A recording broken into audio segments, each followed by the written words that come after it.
प्रेम से बोलो लक्ष्मी नारायण भगवान की जय, राधा कृष्ण भगवान की जय।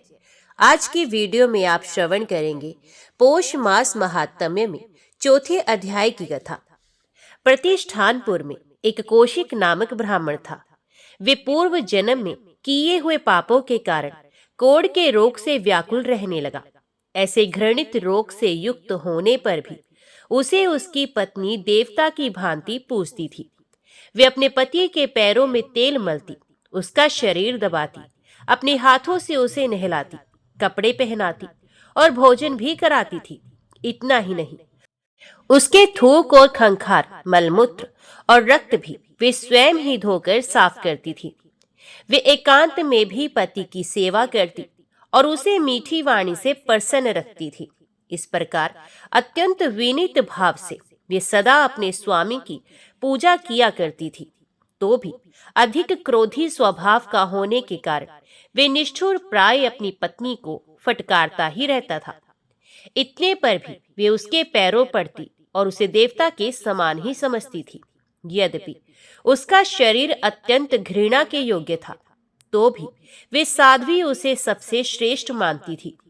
कौशिक से चला फिरा नहीं जाता था, तो भी एक दिन उसने अपनी पत्नी से कहा, धर्मज्ञ, उस दिन मैंने घर पर बैठे बैठे ही सड़क पर जिस वैश्या को जाते देखा था, उसके घर में आज मुझे ले चलो, मुझे उससे मिलवा दो।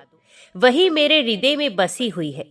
जब से मैंने उसे देखा है, तब से वे मेरे मन से दूर नहीं होती। यदि वे आज मेरा आलिंगन नहीं करेगी, तो कल तो मुझे मरा हुआ ही देखोगी। मनुष्यों के लिए कामदेव पराई टेढ़ा होता है। उस वैश्या को बहुत लोग चाहते हैं और मुझ में उसके पास तक जाने की शक्ति नहीं है। इसलिए आज मुझे बड़ा संकट प्रतीत होता है।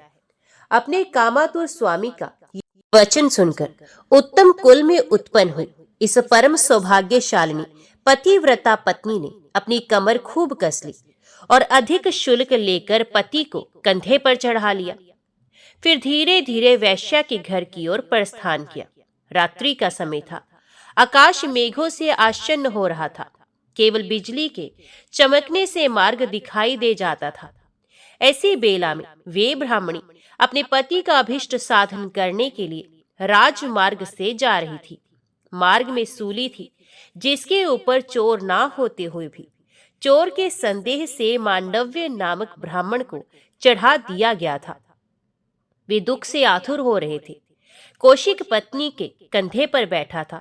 उस अंधकार में देख ना सकने के कारण उसने अपने पैरों से छूकर सूली को हिला दिया। इससे कुपित होकर मांडव्य ने कहा, जिसने पैर से हिलाकर मुझे इस कष्ट की दशा में पहुंचा दिया और मुझे अत्यंत दुखी कर दिया, वे पाप आत्मा नराधम सूर्य उदय होने पर विवश होकर निस्संदेह अपने प्राणों से हाथ धो बैठेगा। सूर्य का दर्शन होते ही उसका विनाश हो जाएगा। इस अत्यंत दारुण शाप को सुनकर उसकी पत्नी व्यथित होकर बोली, अब सूर्य का उदय नहीं होगा। तदंतर सूर्य उदय न होने के कारण बराबर रात ही रहने लगी। कितने ही दिनों के बराबर समय रात भर में ही बीत गया।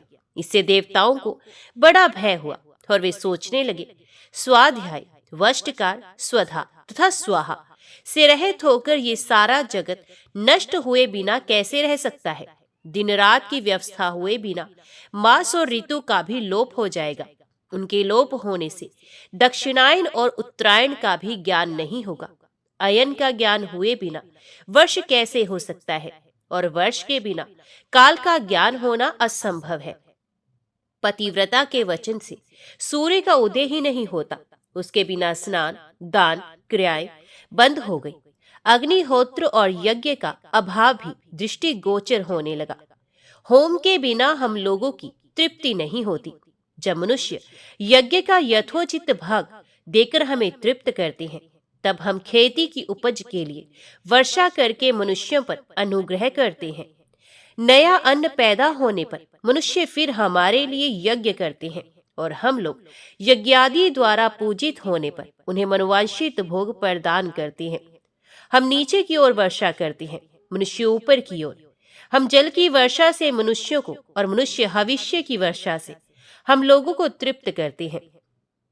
जो दुरात्मा लोभवश हमारा यज्ञ भाग स्वयं खा लेते हैं, उन अपकारी पापियों के नाश के लिए हम जल, सूर्य, अग्नि, वायु तथा पृथ्वी को भी दूषित कर देते हैं। उन दूषित वस्तुओं का उपभोग करने से उन कुकर्मियों की मृत्यु के लिए भयंकर महामारी आदि रोग उत्पन्न हो जाते हैं, जो हमें तृप्त करके शेष अन्न अपने उपभोग में लाते हैं। उन महात्माओं को हम पुण्य लोक प्रदान करते हैं, किंतु इस समय प्रभात काल हुए बिना इन मनुष्यों के लिए वे सब पुण्य कर्म असंभव हो रहा है। अब दिन की सृष्टि कैसे हो? इस प्रकार सब देवता आपस में बात करने लगे। यज्ञों की विनाश की आशंका से वहां एकत्रित हुए देवताओं के वचन सुनकर प्रजापति ब्रह्मा जी ने कहा, पतिव्रता के महात्म्य से इस समय सूर्य का उदय नहीं हो रहा है, और सूर्य उदय ना होने से मनुष्यों तथा तुम देवताओं की भी हानि है। अतः तुम लोग महर्षि अत्रि की पतिव्रता पत्नी तपस्विनी अनुसुईया के पास जाओ और सूर्य उदय की कामना से उन्हें प्रसन्न करो। तब देवताओं ने जाकर अनुसुईया जी को प्रसन्न किया और वे बोली, तुम क्या चाहते हो, बताओ। देवताओं ने याचना की कि पूर्वत दिन होने लगे। अनुसुईया ने कहा, देवताओं, पतिव्रता का महत्व किसी प्रकार कम नहीं हो सकता, इसलिए मैं उस साध्वी को मनाकर दिन की सृष्टि करूंगी। मुझे ऐसा उपाय करना है जिससे फिर पहले की ही भांति दिन रात की व्यवस्था चलती रहे और उस पतिव्रता के पति का भी नाश न हो। देवताओं से यूं कहकर अनुसुईया देवी उस ब्राह्मणी के घर गई और उसके कुशल पूछने पर उन्होंने अपने स्वामी की तथा अपने धर्म की कुशल बताई। अनुसुईया बोली, कल्याणी, तुम अपने स्वामी के मुख का दर्शन करके प्रसन्न तो रहती हो ना? पति को संपूर्ण देवताओं से बड़ा मानती हो ना? पति की सेवा से ही मुझे महान फल की प्राप्ति हुई है तथा संपूर्ण कामनाओं एवं फलों की प्राप्ति के साथ ही मेरे सारे विघ्न भी दूर हो गए। साथ ही मनुष्यों को 5 ऋण सदा ही चुकाने चाहिए। अपने वर्ण धर्म के अनुसार धन का संग्रह करना आवश्यक है। उसके प्राप्त होने पर शास्त्र विधि के अनुसार उसका सतपात्र को दान कर देना चाहिए। सत्य, सरलता, तपस्या, दान और दया से सदा युक्त रहना चाहिए। राग द्वेष का परित्याग करके शास्त्रोक्त कर्मों का अपनी शक्ति के अनुसार प्रतिदिन श्रद्धा पूर्वक अनुष्ठान करना चाहिए। ऐसा करने से मनुष्य अपने वर्ण के लिए विहित उत्तम लोकों को प्राप्त होता है। पतिव्रते इस प्रकार महान क्लेश उठाने पर पुरुषों को प्रजापत्य आदि लोकों की प्राप्ति होती है, परंतु स्त्रियां केवल पति की सेवा करने मात्र से पुरुषों के दुख सहकर उपार्जित किए हुए पुण्य का आधा भाग प्राप्त कर लेती हैं। स्त्रियों के लिए अलग यज्ञ, श्राद्ध या उपवास का विधान नहीं है। ये पति की सेवा मात्र से ही उन अभिष्ट लोकों को प्राप्त कर लेती हैं। अतः महाभागे, तुम्हें सदा पति की सेवा में अपना मन लगाना चाहिए, क्योंकि स्त्री के लिए पति ही परम गति है। पति जो देवताओं, पितरों तथा अतिथियों की सत्कार पूर्वक पूजा करता है, उसके भी पुण्य का आधा भाग स्त्री अनन्य चित्त से पति की सेवा करने मात्र से प्राप्त कर लेती है। अनुसुईया जी का वचन सुनकर पतिव्रता ब्राह्मणी ने बड़े आदर के साथ उनका पूजन किया और इस प्रकार कहा, स्वभावत सबका कल्याण करने वाली देवी स्वयं आप यहाँ पधार कर पति की सेवा में मेरी पुनः श्रद्धा बढ़ा रही हैं। इससे मैं धन्य हो गई। ये आपका मुझ पर बहुत बड़ा अनुग्रह है।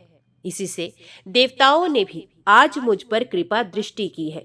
मैं जानती हूँ कि स्त्रियों के लिए पति की समान दूसरी कोई गति नहीं। पति में किया हुआ प्रेम इहलोक और परलोक में भी उपकार करने वाला होता है। पति के प्रसाद से ही नारी इस लोक और परलोक में भी सुख पाती है, क्योंकि पति ही नारी का देवता है। महाभागे, आज आप मेरे घर पधारी हैं। मुझसे अथवा मेरे इन पतिदेव से आपको जो भी कार्य हो उसे बताने की आप कृपा कीजिए। अनुसुईया बोली, देवी, तुम्हारे वचन से दिन रात की व्यवस्था का लोप हो जाने के कारण शुभ कर्मों का अनुष्ठान बंद हो गया है। इसलिए ये इंद्र आदि देवता मेरे पास दुखी होकर आए हैं और प्रार्थना करते हैं कि दिन रात की व्यवस्था पहले की तरह अखंड रूप से चलती रहे। मैं इसी के लिए तुम्हारे पास आई हूँ। मेरी यह बात सुनो, दिन ना होने से समस्त यज्ञ कर्मों का अभाव हो गया है और यज्ञों के अभाव से देवताओं की पुष्टि नहीं हो पाती है। अतः तपस्विनी, दिन के नाश से समस्त शुभ कर्मों का नाश हो जाएगा और उनके नाश से वृष्टि में बाधा पड़ने के कारण इस संसार का ही उच्छेद हो जाएगा। अतः यदि तुम इस जगत को आपत्ति से बचाना चाहती हो तो संपूर्ण लोकों पर दया करो, जिससे पहले की भांति सूर्योदय हो।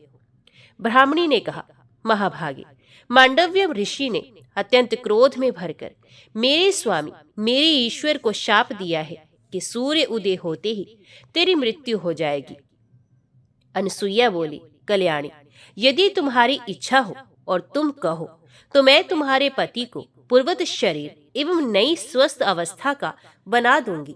सुंदरी, मुझे पतिव्रता स्त्रियों के महात्म्य का सर्वथा आदर करना है, इसलिए तुम्हें मना रही हूँ।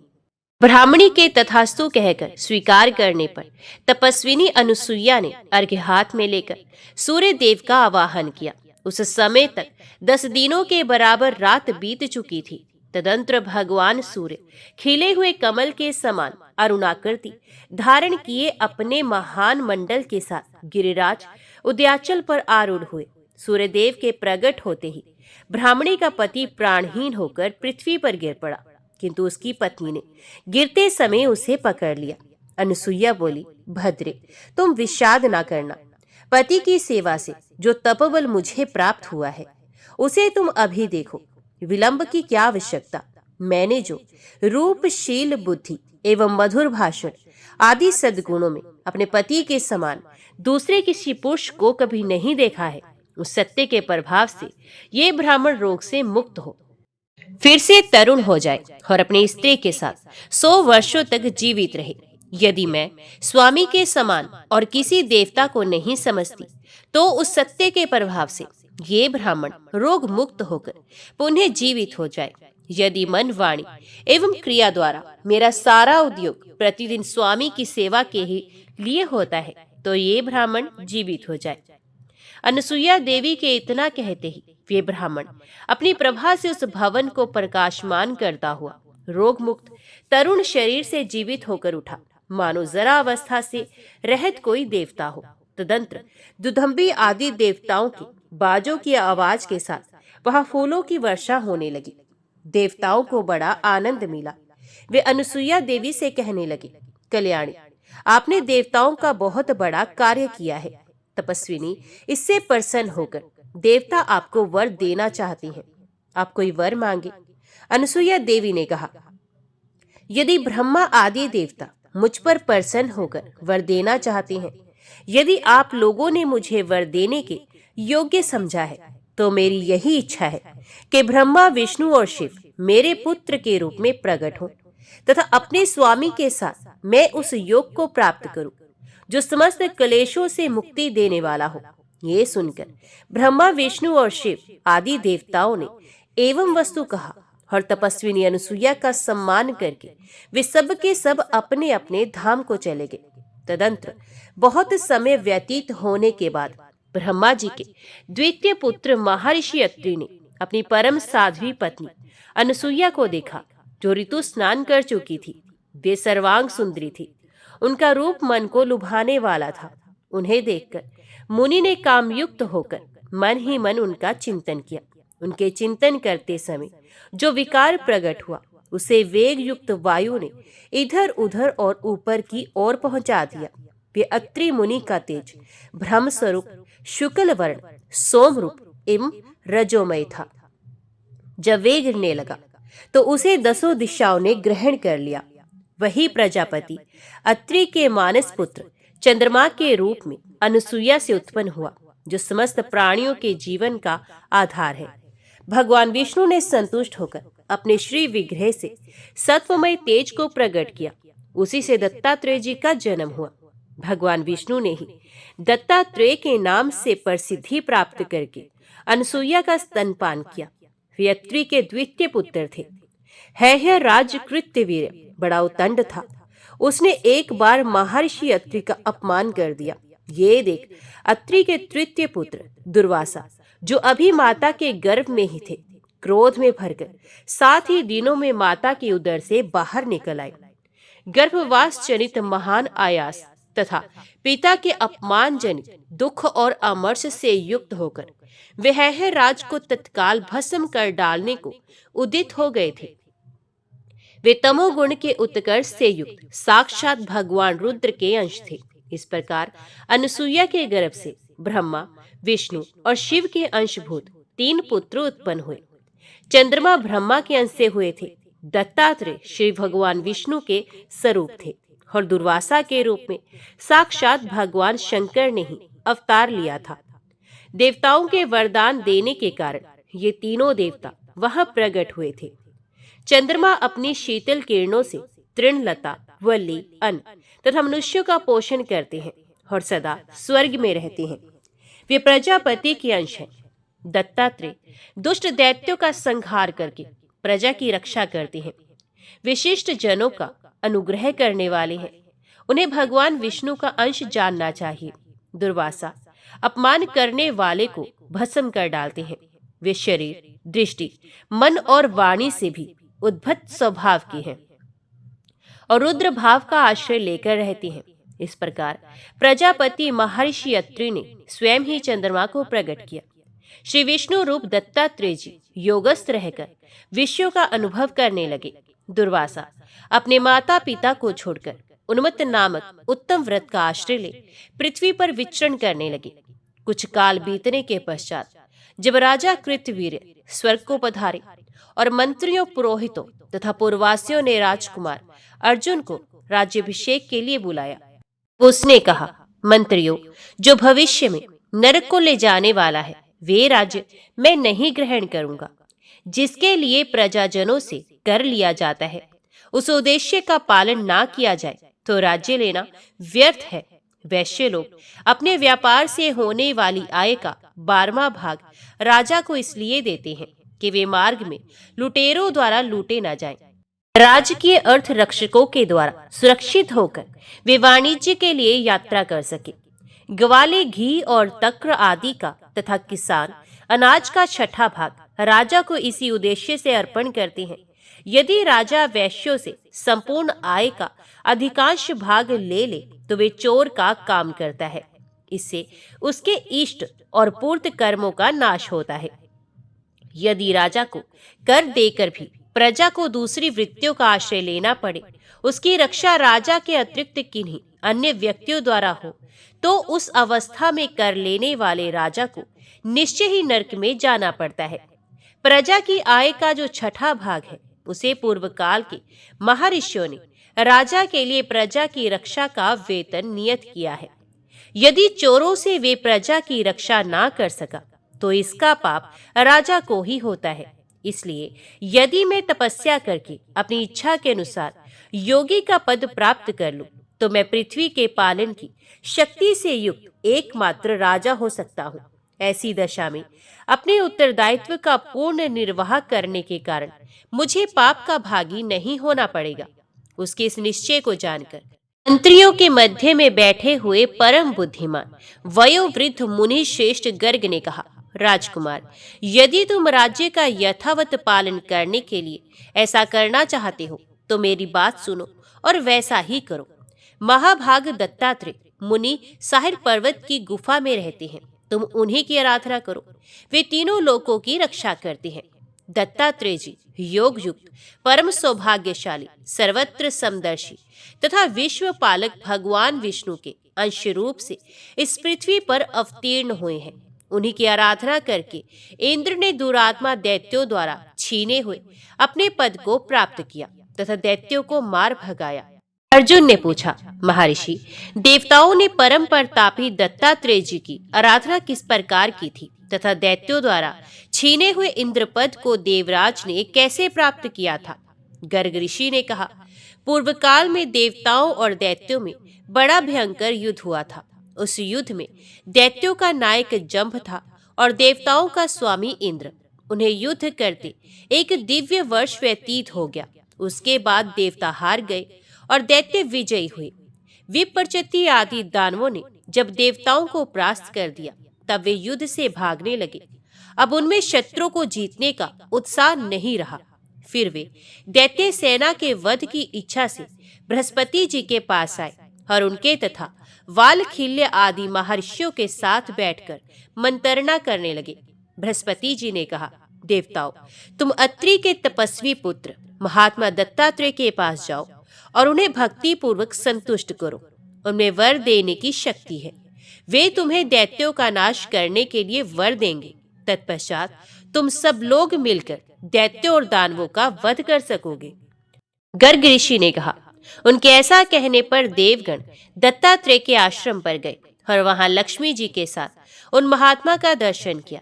सबसे पहले उन्होंने अपना कार्य साधन करने के लिए उन्हें प्रणाम किया, फिर स्तवन किया, भक्ष्य भोज्य और माला आदि वस्तुएं भेंट की। इस प्रकार वे आराधना में लग गए। जब दत्तात्रेय जी चलते तो देवता भी उनके पीछे पीछे जाते। जब वे खड़े होते तो देवता भी ठहर जाते और जब वे ऊंची आसन पर बैठते तो देवता नीचे खड़े रहकर उनकी उपासना करते। एक दिन पैरों पर पड़े हुए देवताओं से दत्तात्रेय जी ने पूछा, तुम लोग क्या चाहते हो जो मेरी इस प्रकार सेवा कर रहे हो? तो देवता बोले, मुनिश्रेष्ठ, जंभ आदि दानवों ने त्रिलोकी पर आक्रमण करके भूरलोक, भूवरलोक आदि पर अधिकार जमा लिया है और संपूर्ण यज्ञ भाग भी हर लिए हैं।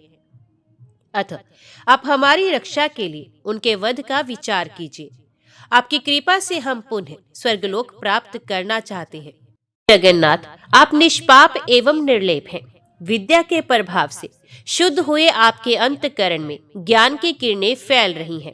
दत्तात्रेय जी ने कहा, देवताओं, ये सत्य है कि मेरे पास विद्या है और मैं समदर्शी भी हूँ। तथापि इस नारी के संग से मैं दूषित हो रहा हूँ, क्योंकि स्त्री का निरंतर सहयोग दोष का ही कारण होता है। उनके ऐसा कहने पर देवता फिर बोले, द्विज श्रेष्ठ, ये साक्षात जगन माता लक्ष्मी है।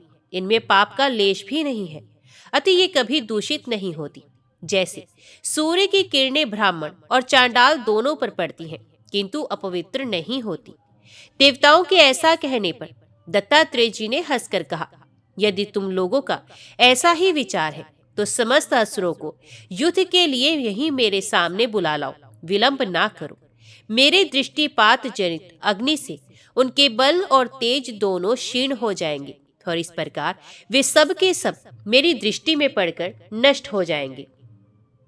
उनकी ये बात सुनकर देवताओं ने महाबली दैत्यों को युद्ध के लिए ललकारा तथा वे क्रोध में भरकर देवताओं पर टूट पड़े। दैत्यों की मार खाकर देवता भय से व्याकुल हो गए और शरण पाने की इच्छा से शीघ्र ही भागकर दत्तात्रेय जी के आश्रम पर गए। दैत्य भी देवताओं को काल के गाल में भेजने के लिए उसी जगह पर जा पहुंचे। वहां उन्होंने महाबली महात्मा दत्तात्रेय जी को देखा। उनके वाम भाग में चंद्रमुखी लक्ष्मी जी विराजमान थी, जो उनकी प्रिय पत्नी एवं संपूर्ण जगत के लोगों का कल्याण करने वाली है। वे सर्वांग सुंदरी लक्ष्मी स्त्री समुचित संपूर्ण उत्तम गुणों से विभूषित थी और मीठी वाणी में भगवान से वार्तालाप कर रही थी। उन्हें सामने देखकर दैत्यों के मन में उन्हें प्राप्त करने की इच्छा हो गई और वे अपने बढ़ते हुए काम के वेग को ना रोक सके। अब तो उन्होंने देवताओं का पीछा छोड़ दिया और लक्ष्मी जी को हर लेने का विचार बना लिया। उस पाप से मोहित हो जाने के कारण उनकी सारी शक्ति क्षीण हो गई। वे आसक्त होकर आपस में कहने लगे, ये स्त्री त्रिभुवन का सारभूत रतन है। यदि ये हमारी हो जाए तो हम लोग कृतार्थ हो जाए। इसलिए हम सब लोग मिलकर इससे पालकी पर बिठा लें और अपने घर को ले चले।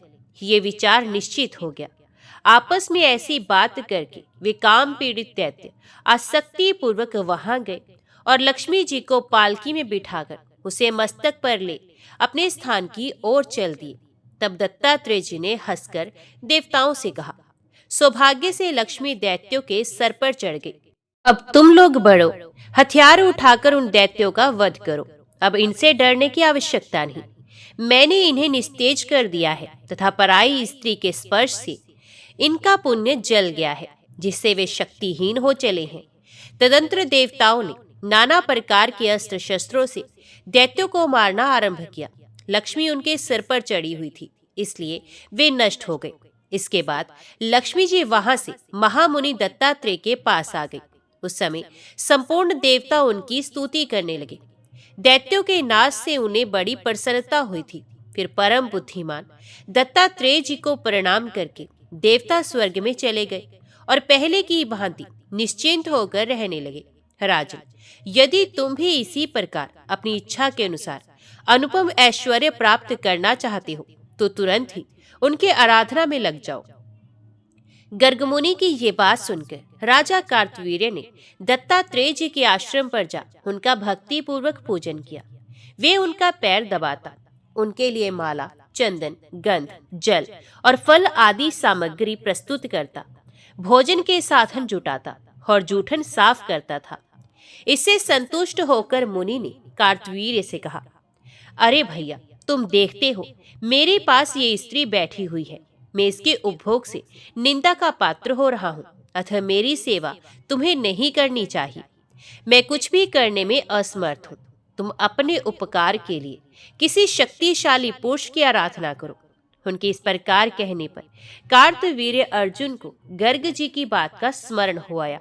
उसने दत्तात्रेय जी को प्रणाम करके कहा, देव, आप अपनी माया का आश्रय लेकर मुझे क्यों अपनी माया में डाल रहे हैं? आप सर्वथा निष्पाप हैं। इसी प्रकार ये देवी भी संपूर्ण जगत की जननी है।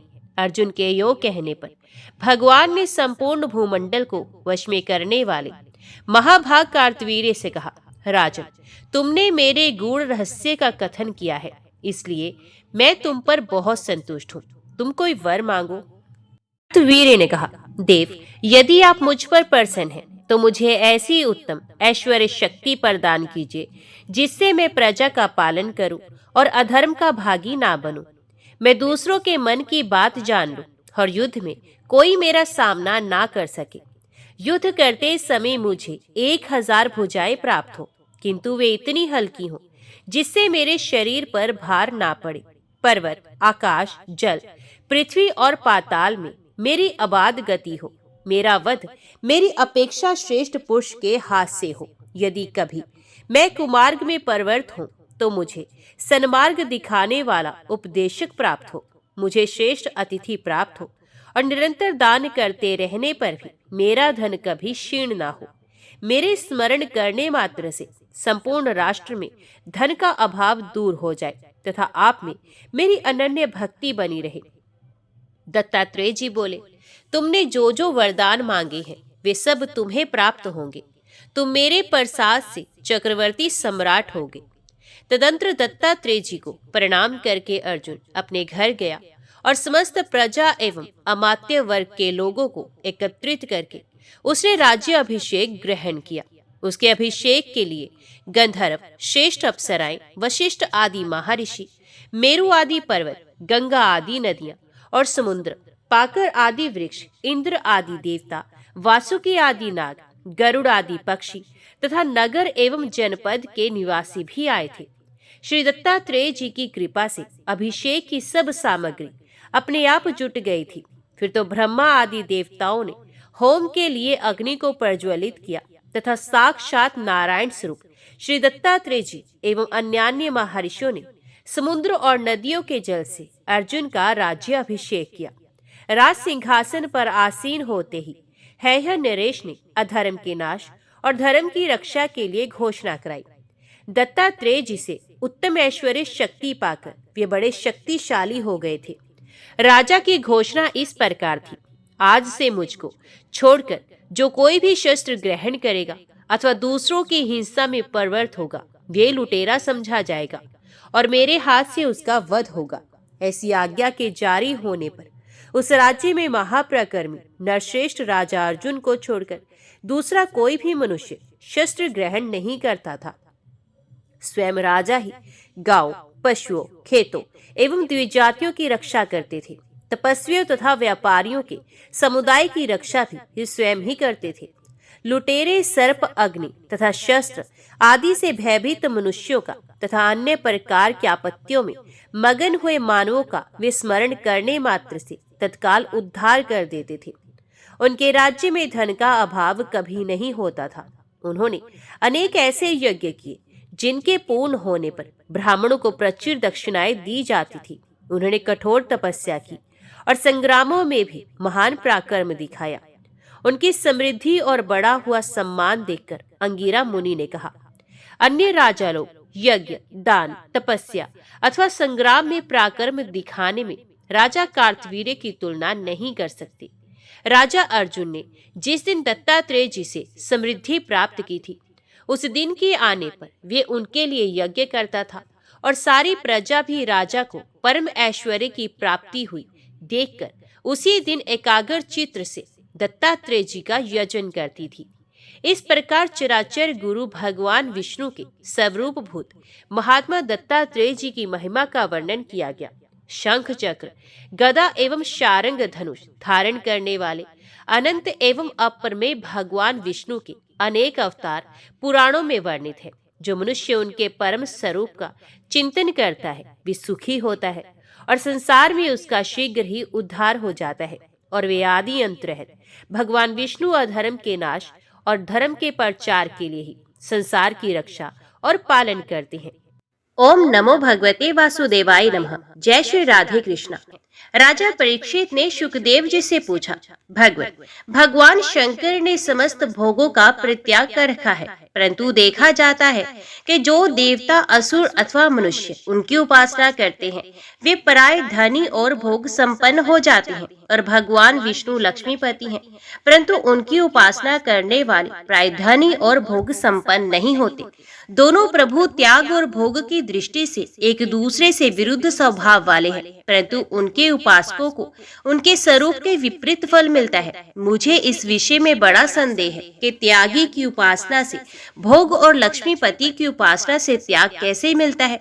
मैं आपसे ये जानना चाहता हूँ। श्री सुखदेव जी कहते हैं, परीक्षित, शिव जी सदा अपनी शक्ति से युक्त होते हैं। वे सत्व आदि गुणों से युक्त तथा अहंकार के अधिष्ठाता है। अहंकार के 3 भेद हैं, वैकारिक, तेजस और तामस। त्रिविध अहंकार से 16 विकार हुए, 10 इंद्रिय, 5 महाभूत और 1 मन। अतः इन सब के अधिष्ठात्र देवताओं में से किसी एक की उपासना करने पर समस्त ऐश्वर्यों की प्राप्ति हो जाती है। परंतु परीक्षित, भगवान श्री हरि तो प्रकृति से परे स्वयं पुरुषोत्तम एवं प्राकृतिक गुण रहित है।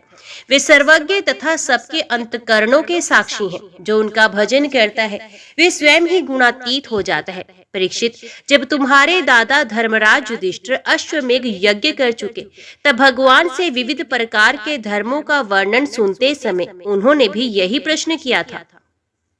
परीक्षित, भगवान श्री कृष्ण सर्वशक्तिमान परमेश्वर हैं। मनुष्यों के कल्याण के लिए ही उन्होंने यदुवंश में अवतार धारण किया था। राजा युधिष्ठिर का प्रश्न सुनकर उनकी सुनने की इच्छा देखकर उन्होंने प्रसन्नता पूर्वक इस प्रकार उत्तर दिया। भगवान श्री कृष्ण ने कहा, राजन, जिस पर मैं कृपा करता हूँ उसका सब धन धीरे धीरे छीन लेता हूँ। जब वे निर्धन हो जाता है तब उसके सगे संबंधी उसके दुखाकुल चित्त की परवाह ना करके उसे छोड़ देते हैं। फिर वे धन के लिए उद्योग करने लगता है, तब मैं उसका प्रयत्न भी निष्फल कर देता हूँ। इस प्रकार बार बार असफल होने के कारण जब धन कमाने से उसका मन विरक्त हो जाता है, उसे दुख समझकर वे उधर से अपना मुंह मोड़ लेता है और मेरे प्रेमी भक्तों का आश्रय लेकर उनसे मेल जोल करता है। तब मैं उस पर अपनी अहेतु कृपा की वर्षा करता हूँ। मेरी कृपा से उसे परम सूक्ष्म अनंत सच्चिदानंद स्वरूप परब्रह्म की प्राप्ति हो जाती है। इस प्रकार मेरी प्रसन्नता, मेरी आराधना बहुत कठिन है। इसी से साधारण लोग मुझे छोड़कर मेरे ही दूसरे रूप अन्यान्य देवताओं की आराधना करते हैं। दूसरे देवता आशुतोष हैं। वे झटपट पिघल पड़ते हैं और अपने भक्तों को साम्राज्य लक्ष्मी दे देते हैं। उसे पाकर वे परमादि और उन्मत्त हो उठते हैं और अपने वरदाता देवताओं को भी भूल जाते हैं तथा उनका तिरस्कार कर बैठते हैं। परीक्षित, ब्रह्मा, विष्णु और महादेव ये तीनों शाप और वरदान देने में समर्थ हैं, परंतु इनमें महादेव और ब्रह्मा शीघ्र ही प्रसन्न या रुष्ट होकर वरदान अथवा शाप दे देते हैं, परंतु विष्णु भगवान वैसे नहीं हैं। इस विषय में महात्मा लोग एक प्राचीन इतिहास कहा करते हैं। भगवान शंकर एक बार वृक्कासुर को वर देकर संकट में पड़ गए। परीक्षित, वृक्कासुर शकुनी का पुत्र था। उसकी बुद्धि बहुत बिगड़ी हुई थी। एक दिन कहीं जाते समय उसने देवऋषि नारद को देख लिया और उनसे पूछा कि तीनों देवताओं में झटपट प्रसन्न होने वाला कौन सा देवता है। परीक्षित, देवऋषि नारद जी ने उत्तर दिया, तुम भगवान शंकर की आराधना करो, इससे तुम्हारा मनोरथ बहुत जल्दी पूरा हो जाएगा। वे थोड़े ही गुणों से शीघ्र प्रसन्न और थोड़े ही अपराध से तुरंत क्रोध कर बैठते हैं। रावण और बाणासुर ने केवल बंदी जनों के समान शंकर जी की कुछ स्तुतियां की थी। इसी से वे उन पर प्रसन्न हो गए और उन्हें अतुलनीय ऐश्वर्य दे दिया। बाद में रावण के कैलाश उठाने और बाणासुर के नगर की रक्षा का भार लेने से वे उनके लिए संकट में भी पड़ गए थे। नारद जी का उपदेश पाकर वृक्कासुर केदार क्षेत्र में गया और अग्नि को भगवान शंकर का मुख मानकर और शरीर का मांस काट काट कर उसमें हवन करने लगा। इस प्रकार 6 दिन तक उपासना करने पर भी जब उसे भगवान शंकर के दर्शन नहीं हुए तब उसे बड़ा दुख हुआ। 7वें दिन केदार तीर्थ में स्नान करके उसने अपने भीगे बाल वाले मस्तक को कुल्हाड़े से काटकर हवन करना चाहा। परीक्षित, जैसे जगत में कोई दुखवश आत्महत्या करने जाता है तो हम लोग करुणावश उसे बचा लेते हैं, वैसे ही परम दयालु भगवान शंकर ने वृक्कासुर के आत्मघात के पहले ही अग्नि कुंड से अग्निदेव के समान प्रकट होकर अपने दोनों हाथों से उसके दोनों हाथ पकड़ लिए और गला काटने से रोक दिया। उनका स्पर्श होते ही वृक्कासुर के अंग ज्यों के त्यों पूर्ण हो गए। भगवान शंकर ने वृक्कासुर से कहा, प्यारे वृक्कासुर, बस करो, बहुत हो गया। मैं तुम्हें वर देना चाहता हूँ, तुम मुंह मांगा वर मांगो। अरे भाई, मैं तो अपने शरणागत भक्तों पर केवल जल चढ़ाने से ही संतुष्ट हो जाया करता हूँ। भला तुम झूठ मूठ अपने शरीर को क्यों पीड़ा दे रहे हो। परीक्षित, अत्यंत पापी वृक्कासुर ने समस्त प्राणियों को भयभीत करने वाला ये वर मांगा कि मैं जिसके सर पर हाथ रख दूं वही मर जाए। परीक्षित, उसकी ये याचना सुनकर भगवान रुद्र पहले तो कुछ अनमने से हो गए, फिर हंसकर कह दिया, अच्छा ऐसा ही होगा। ऐसा वर देकर उन्होंने मानो सांप को अमृत पिला दिया।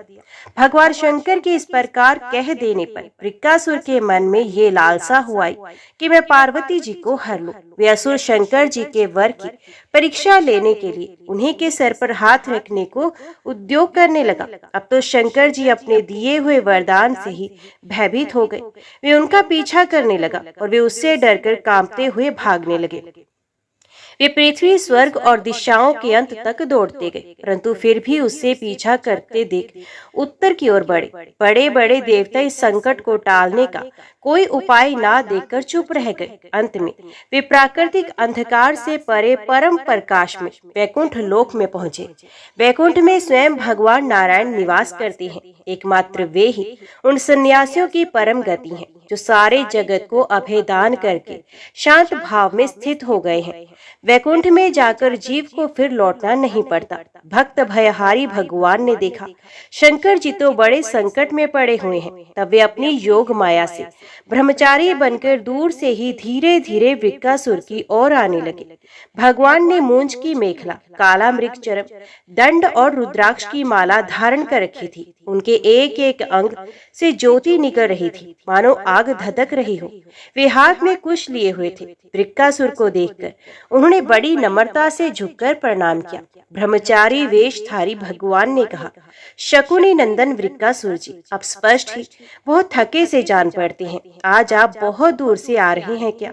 तनिक विश्राम तो कर लीजिए। देखिए, ये शरीर ही सारे सुखों की जड़ है, इसी से सारी कामनाएं पूरी होती हैं। इसे अधिक कष्ट नहीं देना चाहिए। अब तो सब प्रकार से समर्थ है। इस समय आप क्या करना चाहते हैं? यदि मेरे सुनने योग्य कोई बात हो तो बताइए, क्योंकि संसार में देखा जाता है कि लोग सहायकों के द्वारा बहुत से काम बना लिया करते हैं। परीक्षित, भगवान के एक एक शब्द से अमृत बरस रहा था। उनके इस प्रकार पूछने पर पहले तो उसने तनिक ठहर कर अपनी थकावट दूर की। उसके बाद अपनी तपस्या, वरदान प्राप्ति तथा भगवान शंकर के पीछे दौड़ने की बात शुरू से कह सुनाई। श्री भगवान ने कहा, अच्छा ऐसी बात है, तब तो भाई हम उसकी बात पर विश्वास नहीं करते। आप नहीं जानते हैं क्या, वे तो दक्ष प्रजापति के शाप से पिशाच भाव को प्राप्त हो गया है। आजकल वही प्रेतों और पिशाचों का सम्राट है। दानवराज, आप इतने बड़े होकर ऐसी छोटी छोटी बातों पर विश्वास कैसे कर लेते हैं? आप यदि अब भी उसे जगत गुरु मानते हैं और उसकी बात पर विश्वास करते हो तो झटपट अपने सर पर हाथ रखकर परीक्षा कर लीजिए। दानव शिरोमणि, यदि किसी प्रकार शंकर की बात असत्य निकले तो उस असत्यवादी को मार डालिए, जिससे फिर कभी झूठ ना बोल सके। परीक्षित, भगवान ने ऐसी मोहित करने वाली अद्भुत और मीठी बात कही कि उसकी विवेक बुद्धि जाती रही। उस दुर्बुद्धि ने भूलकर अपने ही सर पर हाथ रख लिया। बस उसी क्षण उसका सर फट गया और वे वहीं धरती पर गिर पड़ा, मानो उस पर बिजली गिर पड़ी हो। उस समय आकाश में देवता लोग जय जय नमो नमः साधु साधु के नारे लगाने लगे। पापी वृक्कासुर की मृत्यु से देवता, ऋषि, पितृ और गंधर्व अत्यंत प्रसन्न होकर पुष्पों की वर्षा करने लगे और भगवान शंकर उस विकट संकट से मुक्त हो गए।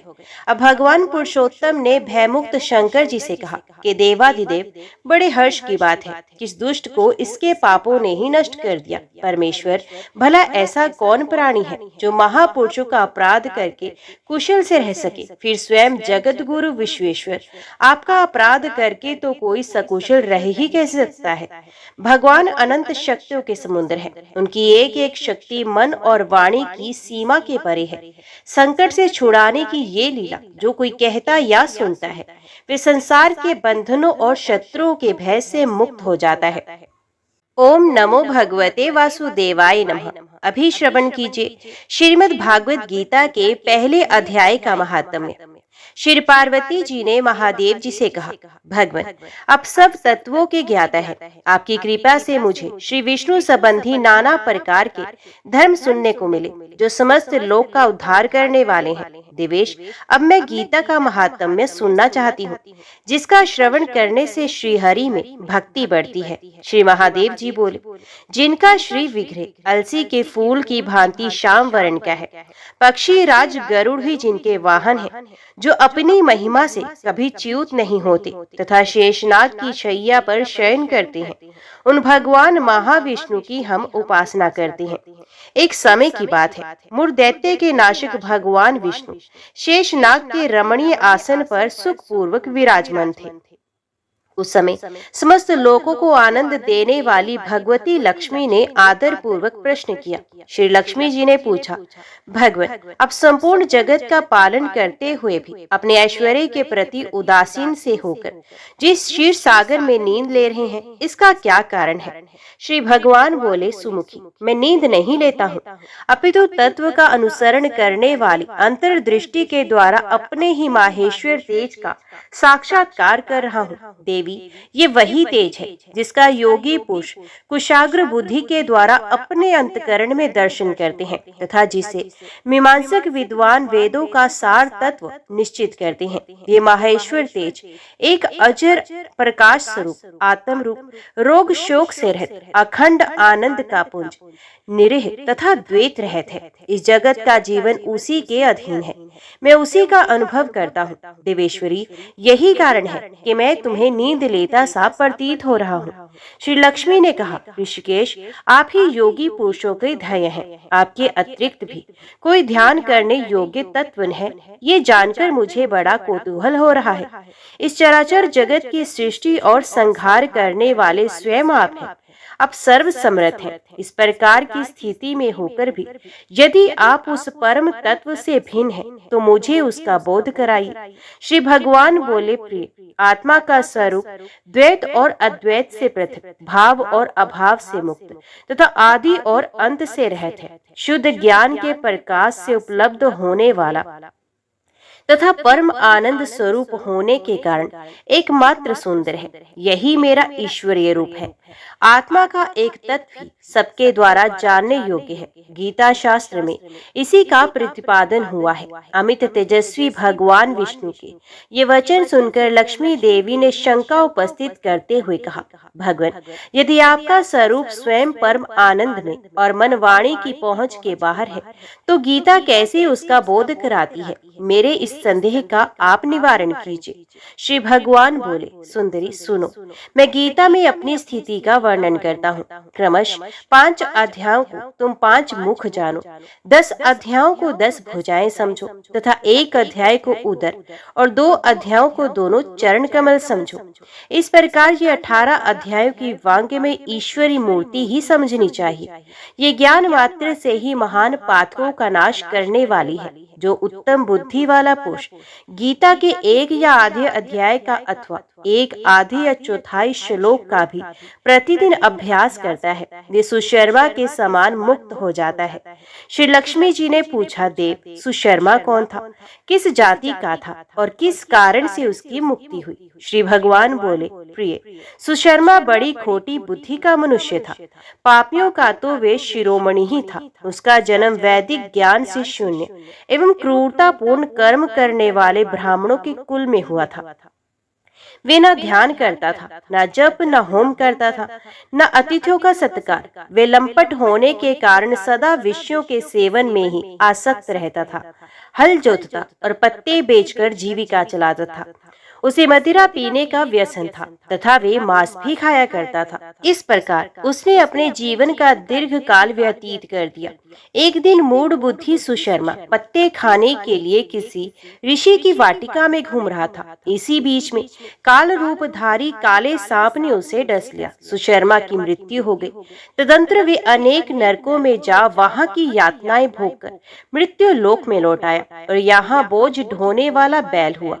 उस समय किसी पंगु ने अपने जीवन को आराम से व्यतीत करने के लिए उसे खरीद लिया।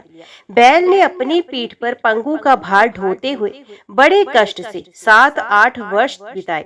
एक दिन पंगु ने किसी ऊंचे स्थान पर बहुत देर तक बड़ी तेजी के साथ उस बैल को घुमाया। इससे वे थककर बड़े वेग से पृथ्वी पर गिरा और मूर्छित हो गया। उस समय वहां कौतूहलवश आकृष्ट हो बहुत से लोग एकत्रित हो गए।